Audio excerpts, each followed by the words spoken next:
Hey guys, it's Steven from KR Motorsports. I wanted to talk to you guys about the Forester. We haven't updated the Forester in a while because it's one of my cars, so it's kind of low on the totem pole. I wanted to go over the 5x114 swap. The thing is that a lot of information on 5x114 swaps actually talk about manual transmissions, and so mine is actually still automatic. So I wanted to go over that with you guys today. I do want to say though, when I say WRX in this video, I mean 2015 up WRX, okay? Non-STI.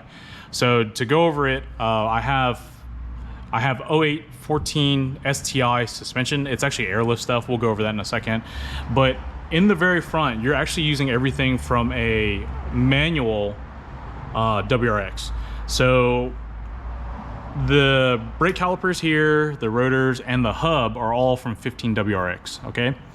And then when you get to the CV shafts here, it's actually also WRX.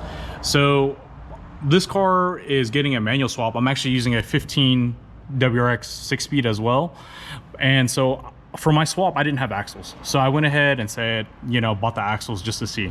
Now, the problem is with the regular SH axles is that when it actually gets into the hub, it's way too short. It's almost about an inch short.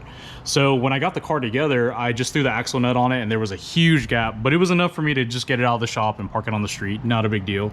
But you know, I definitely would not recommend driving on that.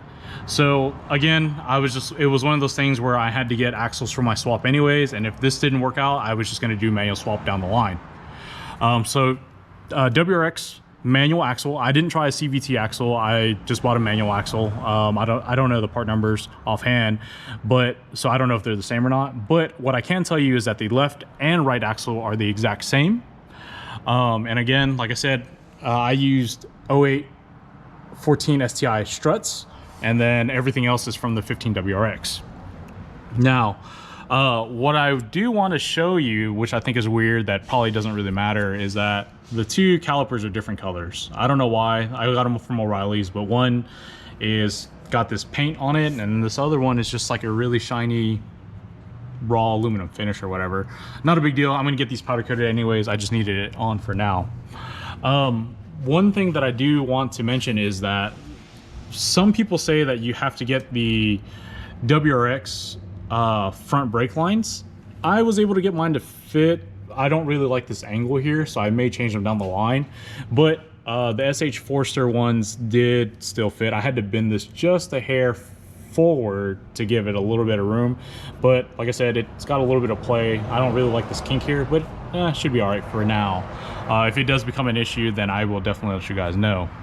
Another cool thing though about the 15 WRX swap here in the front is that the brake and rotors are actually quite a bit bigger than the SH running gear, so that in itself is a nice little upgrade there. For the back is a bit easier. Actually, the back is way easier.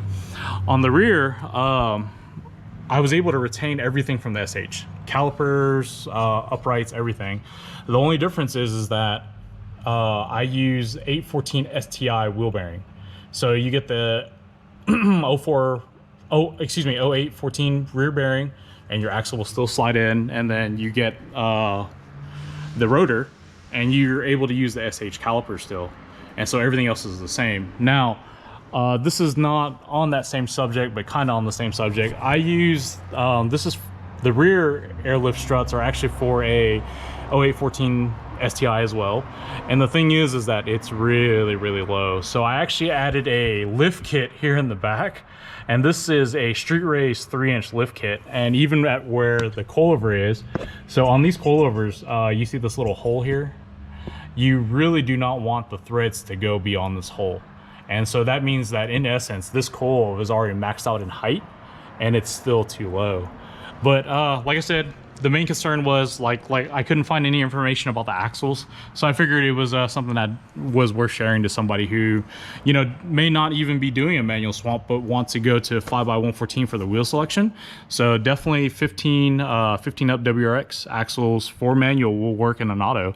So all right guys, that's it for this one.